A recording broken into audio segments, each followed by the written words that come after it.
तो अभी जो हमने कंटिन्यू करना है यूनिट नंबर 14 को, और इसमें से कोई एक दो क्वेश्चन देख लेते हैं। तो ये जो क्वेश्चन नंबर 13 है इसको अभी हम हल करते हैं। तो अब देखें, ये sin 2x है और ये sin x है, तो है तो दोनों साइन में, लेकिन इसमें ये है कि अब इसका तो हम इसमें से कॉमन नहीं ले सकते, लेकिन इसका पता है कि sin जो 2x है तो वो आपको पता है किसके इक्वल होता है, वो 2 sin x cos x। ये वैल्यू पुट कर दें, तो यहाँ पे जब वैल्यू पुट करेंगे तो ये जो है ये बन जाएगा, it will become 2 sin x cos x plus sin x equal to 0. Now we have to take sin x common from both the terms, and we get sin x into 2 cos x plus 1 equal to 0. और यहाँ से जो हमारे पास आ रहा है, दो factor हैं, एक ये है और एक ये है, ये दोनों क्या है, इक्वल टू 0 है। दोनों फैक्टर क्या है, इक्वल टू 0 है। तो therefore sine x equal to 0 and आपके पास क्या है, 2 cos x plus 1 equal to 0।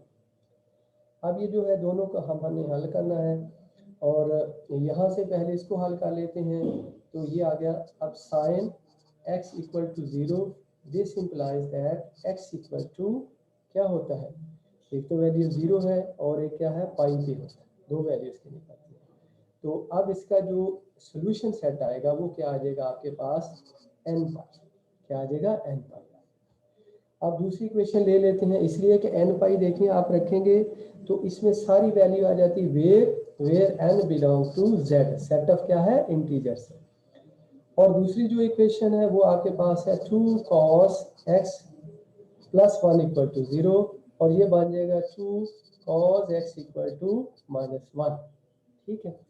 अब इसके बाद यहाँ से आपके पास आ जाएगा, क्या आएगा बेटा जी, ये आ जाएगा cos x equal to -1/2। now you have to look where, for what angle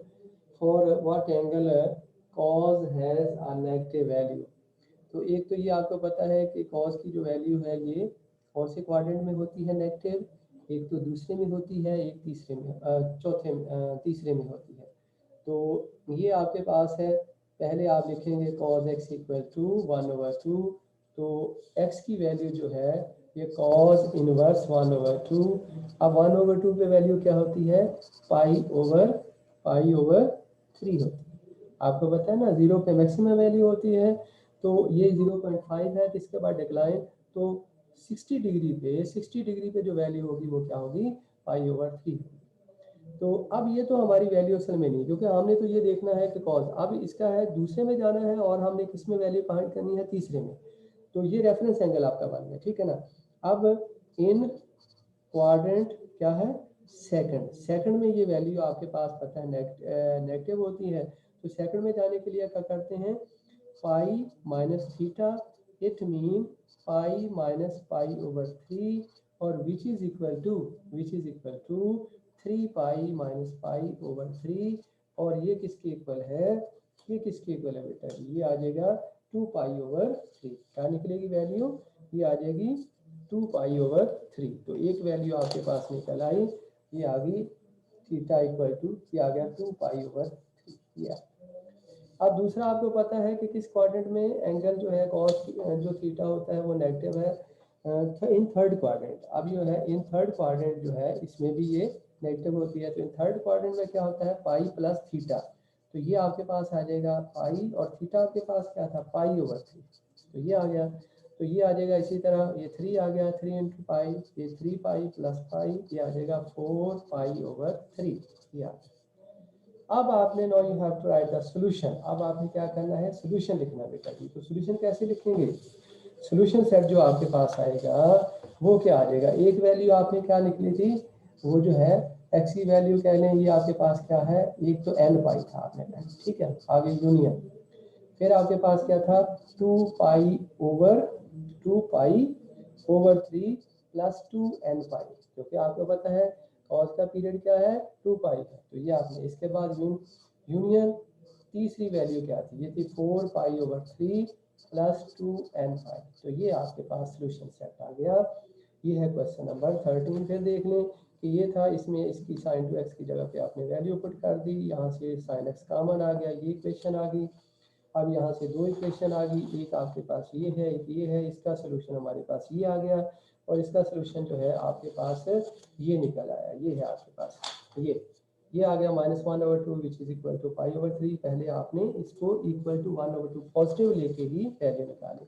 अब ये असल में सोल्यूशन का हिस्सा नहीं है, क्योंकि कॉज जो आपने देखना है कि नेगेटिव किस किस में होता है, वो है सेकंड क्वाड्रेंट में and in third quadrant. So to go into the quadrant 2, you have to do this process. You have to subtract the theta angle from the pi minus theta. You have obtained that it is equal to the 2π/3. This is the value which lies in the quadrant second quadrant में ये cos की value इस angle के लिए -1 होगी। फिर आपको पता है कि थर्ड क्वाड्रेंट में जाने के लिए क्या करते हैं, पाई प्लस थीटा, क्या करते हैं, पाई प्लस थीटा। तो ये आ गया आपके पास, इसकी ये वैल्यू ये निकल आई। अब जब आपने सोल्यूशन सेट लिखना है तो n पाई और यहाँ पे 2 पाई and 2n pi 2π/3 4π/3 plus 2n pi. You know that the period of the cos is 2 pi, sorry. तो n आपके पास क्या है, सेट ऑफ इंटीजर है, जिसको मैंने कई दफ़ा डिस्कस किया है। अब इसके बाद एक और क्वेश्चन ले लेते हैं, क्वेश्चन नंबर 20। क्वेश्चन नंबर 20 है, अब इसमें क्या है आपके पास, cos theta plus cos 3 theta और plus cos 5 theta plus cos 7 theta equal to 0। अब ये है, अब इसको भी आपने सॉल्व करना है। तो इसके लिए आपने क्या करना है कि इसके पेयर बना लें, रीअरेंज करके लिख लें। ये फिर cos 7 theta plus cos theta और इसी तरह plus cos 5 theta plus cos 3 theta equal to 0। ये पेयर बना लें, ये बन गया, ये बन गया, ठीक है। अब इसको सम और डिफरेंस को आपने यूनिट नंबर 10 में सीखा था कि how you have to convert the sum and product into the sum and difference into the product and product into the sum and difference. अब इसको जो है सम को आपने प्रोडक्ट में कन्वर्ट करना है। तो जब दोनों कॉज ऐड हो रहे होते हैं तो आपके पास दोनों कॉज आते हैं, क्या आता है, 2 cos alpha plus beta over 2, alpha plus beta over 2, 7 theta plus theta over 2, इसी तरह cos alpha minus beta over 2, 7 theta minus theta over 2, इसी तरह प्लस। अब इन दोनों पे भी फार्मूला यही लगाएंगे, ये आ जाएगा 2 cos 5 theta plus 3 theta over 2। ये थीटा को हम डिवाइड करें, cos को डिवाइड नहीं करें, ठीक है ना। इसी तरह cos 5 theta minus 3 theta over 2 equal to 0। ये आ, ठीक है, इक्वल टू क्या है, 0 है। तो ये यहाँ पे लिख देता, इक्वल टू 0 आ गया, ठीक है, ये आ गया। अब इसके बाद इसको हम कैसे लिखेंगे, इसको हम इस तरह से लिख सकते हैं, आपके पास आ जाएगा, ये आ गया 2, ये आ गया 2। अब देखिए 7 प्लस 1 8, 8 ओवर 2 कितना आ जाएगा, 4, ये आ जाएगा cos 4 थीटा प्लस इसी तरह ये 7 माइनस 1 क्या आएगा, 6, 6 ओवर 2 3 cos 3 थीटा प्लस इसी तरह ये आ जाएगा 2। अब ये cos इसी तरह ये देखेंगे 4 8 बन गया, फिर 8 को 2 से डिवाइड करेंगे 4 थीटा, तो cos 4 थीटा। इसके अलावा ये क्या आ जाएगा, ये cos 5 माइनस 3 2 ओवर 2 1, तो ये आ गया cos थीटा इक्वल टू 0। ये आपके पास। अब यहाँ पे अब आप देखें कि आपके पास क्या है, ये आ गया 2 cos 4 थीटा तो कॉमन आ गया, बाकी क्या रह गया, बाकी रह गया cos 3 theta plus cos theta equal to 0। ये आ गया, ठीक है।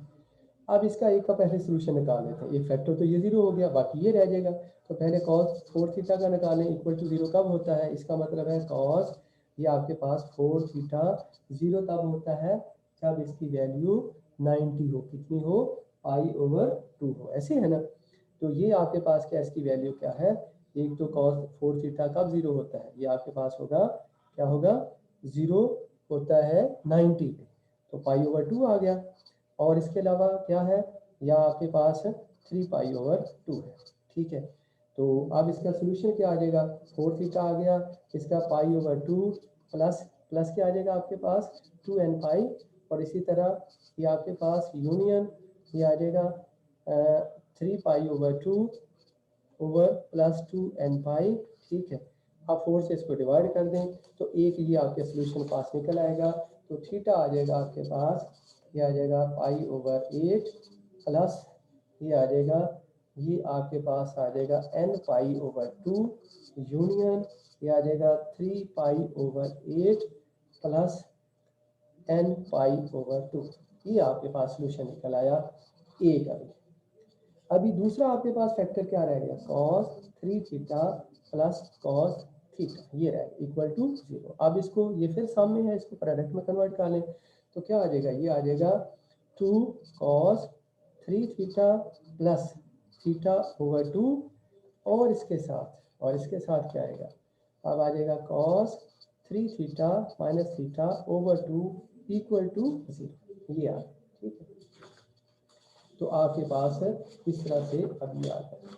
इसके बाद फर्दर आप इसको क्या लिखेंगे, आप इसको सिंप्लीफाई करेंगे तो आपके पास आ जाएगा, ये आपके पास आ जाएगा 2 cos 4 थीटा, 4 थीटा को 2 से डिवाइड करेंगे तो क्या बनेगा, ये देखें ना, 3 theta plus theta 4 theta divided by 2 2 theta, तो ये आ जाएगा cos 2 थीटा थीटा, इसी तरह cos theta equal to 0। Simplify कर लें, अब ये दोनों फैक्टर 0 पुट कर दें, 2 तो 0 के इक्वल नहीं है, इसका मतलब क्या है cos 2 थीटा भी इक्वल टू 0 है एंड cos थीटा भी इक्वल टू 0। अब सोल्यूशन निकला है, इनका निकालना है, पहले इस इक्वेशन को देखने इसी तरह जैसे पीछे निकाला था, तो ये आ जाएगा cos 2 थीटा इक्वल टू 0। तो 2 थीटा किसके इक्वल आ जाएगा, ये आपको पता है कि π/2 पे और किस पे 3π/2 पे। उसी तरह क्योंकि 0 के लिए तो वही वैल्यू, इसके लिए भी वही वैल्यू निकलेगी, इसके लिए भी, ठीक है ना, जैसे पीछे निकले। अभी आपने क्या करना है, फिर इसका थीटा क्या आपके पास 2 थीटा इक्वल टू आ गया ये π/2 प्लस 2n यूनियन, इसी तरह से 3π/2 प्लस क्या आ जाएगा 2n ये आ गया। अभी आपने क्या करना है, इसको 2 से डिवाइड कर देना, 2 से डिवाइड कर दें तो ये आपके पास आ जाएगा, इसका सोल्यूशन आ जाएगा थीटा इक्वल टू आ जाएगा, ये डिवाइड करेंगे तो π/4 प्लस n है n, ठीक है। इसी तरह यूनियन 3π/4 प्लस n,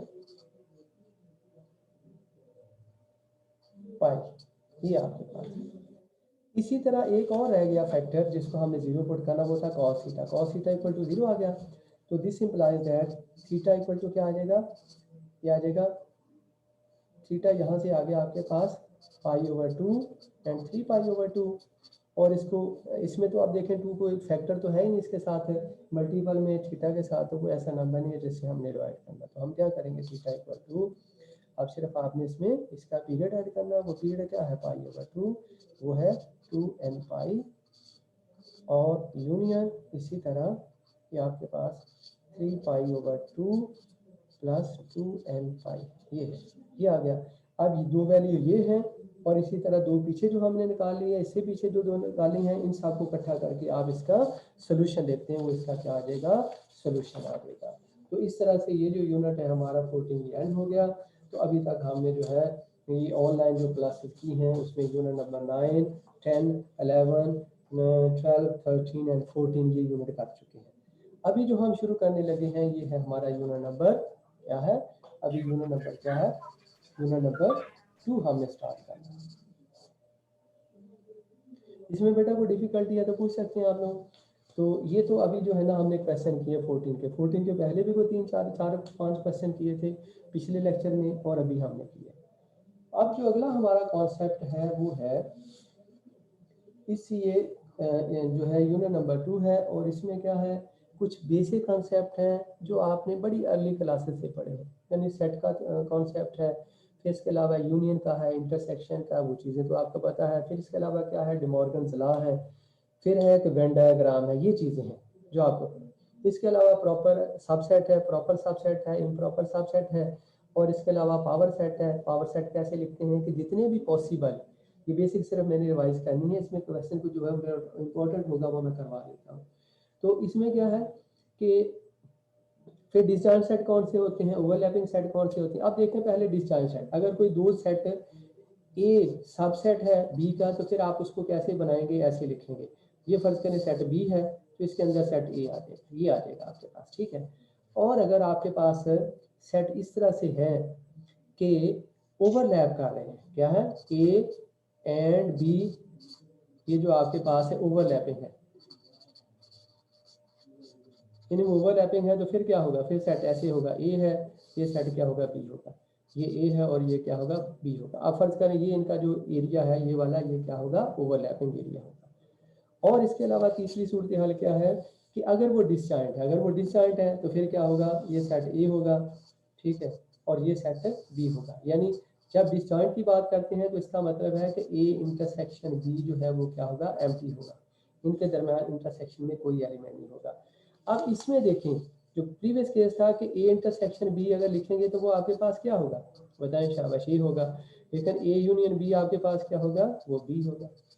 अब यहाँ पे इंटरसेक्शन क्या होगा, ए इंटरसेक्शन बी, ये वाला शेडेड एरिया, अगर मैं उसको लिखूं तो ये ए इंटरसेक्शन बी क्या होगा, ये आपके पास होगा शेडेड एरिया, ये वाला, ठीक है ना। तो ए यूनियन बी का होगा वो दोनों सेट, ठीक है। तो इसमें जो है ए इंटरसेक्शन बी जो है वो क्या होगा, एम्प्टी सेट होगा। तो अब सेट आपने पढ़ा हुआ, सेट क्या है, यूनियन क्या होता है, यूनियन में दोनों सेट के एलिमेंट को इकट्ठा करके लिख देते हैं, लेकिन आपको पता है कि सेट में एलिमेंट्स को हम रिपीट नहीं करते। तो इंटरसेक्शन में क्या होता है, वो उसमें दोनों जो कॉमन एलिमेंट होते हैं, दोनों सेट में जो कॉमन एलिमेंट होते हैं उनको हम सिर्फ इनलिस्ट करते हैं, ठीक है। तो ये है।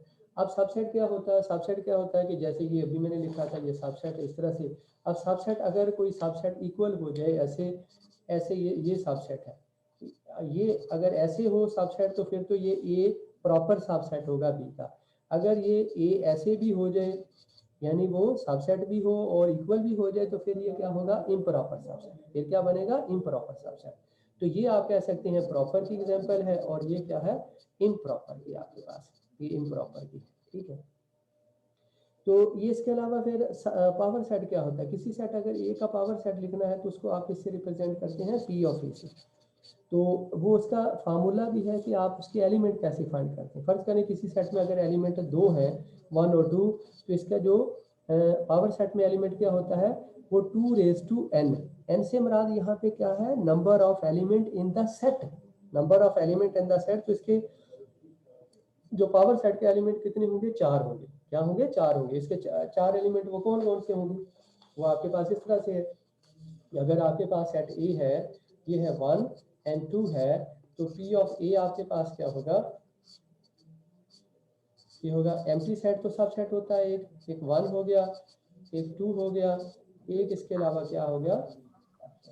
अब ये जो है, ये देखें यहाँ पे, ये आपके पास 1, ये जो सेट है, ये जो सेट है ये क्या है, ये इम्प्रॉपर सबसेट है इसका, ठीक है। बाकी ये जो सारे क्या है, प्रॉपर सबसेट, ये क्या है, प्रॉपर सबसेट है। तो ये तो आपके पास हो गया। अब सेट लिखने के 2-3 तरीकेकार हैं, ये भी आपको पता होना चाहिए। नंबर 1 क्या है, डिस्क्रिप्टिव, उसको क्या कहते हैं, डिस्क्रिप्टिव। डिस्क्रिप्टिव में क्या होता है, डिस्क्रिप्टिव में आपके पता है कि डेफिनेटिव प्रॉपर्टी आप यूज करते हैं। ये आपके पास है 3 मेथड। फर्ज करें एक एन है, ये है सेट ऑफ नेचुरल नंबर, क्या है, नेचुरल नंबर, ये मैंने लिख दिया इस तरह, ठीक है ना। अब इसको हम कहते हैं, ये क्या है, इसकी डिस्क्रिप्टिव फॉर्म, डिस्क्रिप्टिव फॉर्म ये है, ठीक है। अगर इसी सेट को आप ऐसे लिखें, ऐसे लिख दें 1 2 3 एंड सो ऑन, तो ये जो आपके पास फॉर्म कौन सी है, ये है टेबुलर फॉर्म, ठीक है। ये क्या है, टेबुलर फॉर्म है, और इसको रोस्टर फॉर्म भी कहते हैं। और अगर इस तरह से हम इसको लिख दें इसी तरह से, ये भी n के इक्वल है और ये भी n के इक्वल है, इसको कहते हैं हम सेट बिल्डर फॉर्म। ये x सच दैट, ये साइन किसका है, सच दैट का, x belong to n and x आपके पास क्या है, x आपके पास क्या है,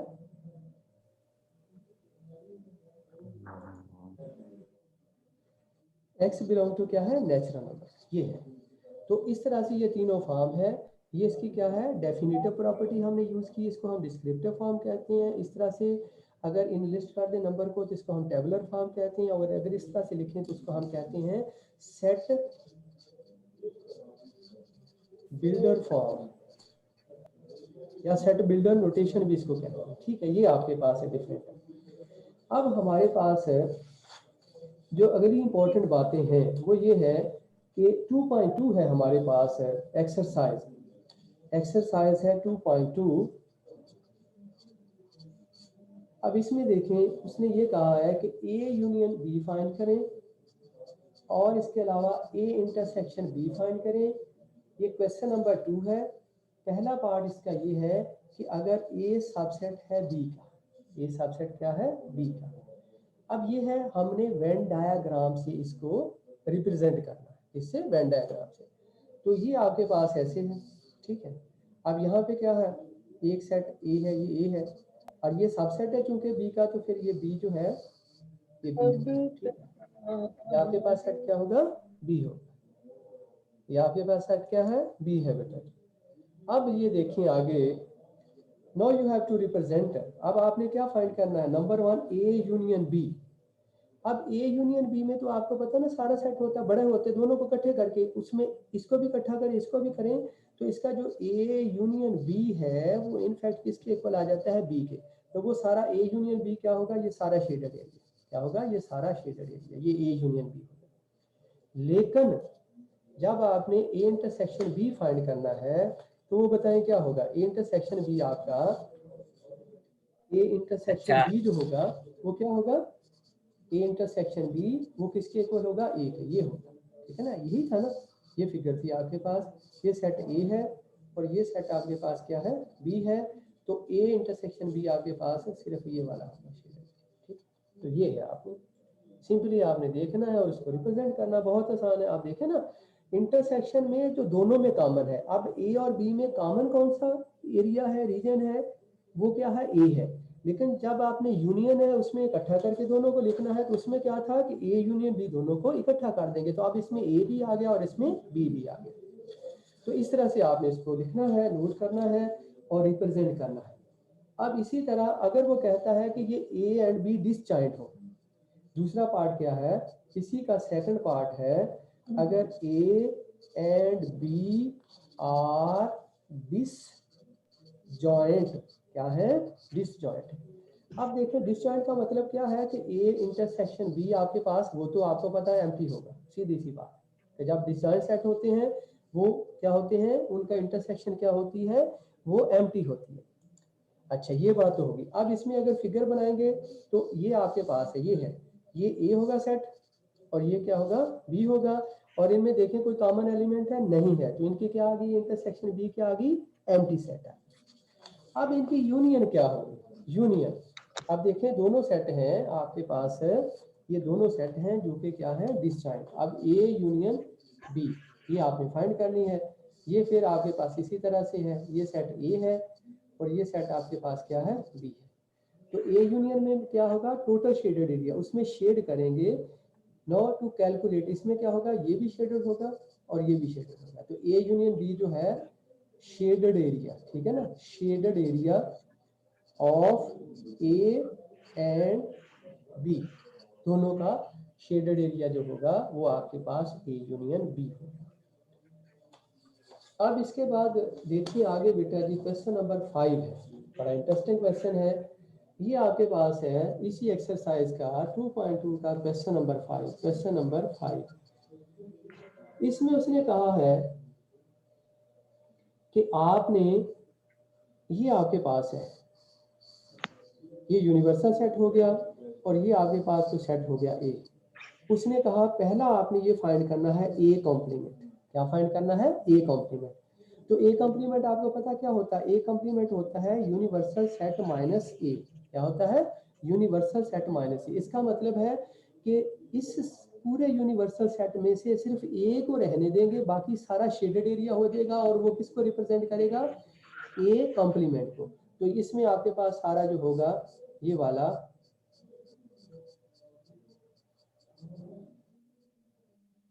ये वाला जो है ये, यानी ए के अलावा सारा बाकी जो एरिया है वो किसको रिप्रेजेंट कर रहा है, ए कॉम्प्लीमेंट को। अब इसके बाद आपने ये फाइंड करना है ए इंटरसेक्शन जो है यूनिवर्सल सेट। अब जो है आपने फाइंड क्या करना है, ए इंटरसेक्शन यूनिवर्सल सेट, ये है।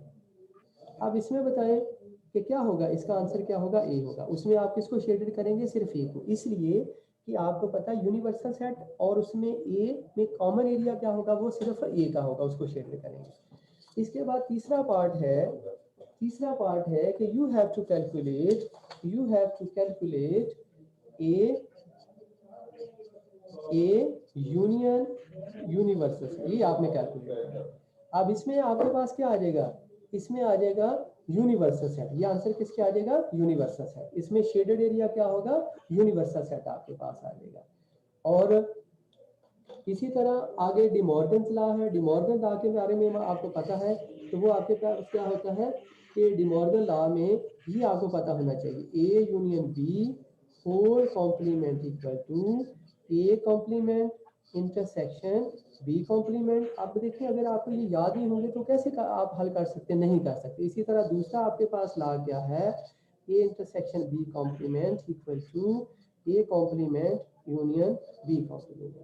तो ये चीज़ें आपने जो है आगे हल करनी है, देखनी है। इसी तरह से 2.3 में जो है वो सिर्फ डिमॉर्गन लॉ की एप्लीकेशन है, उसको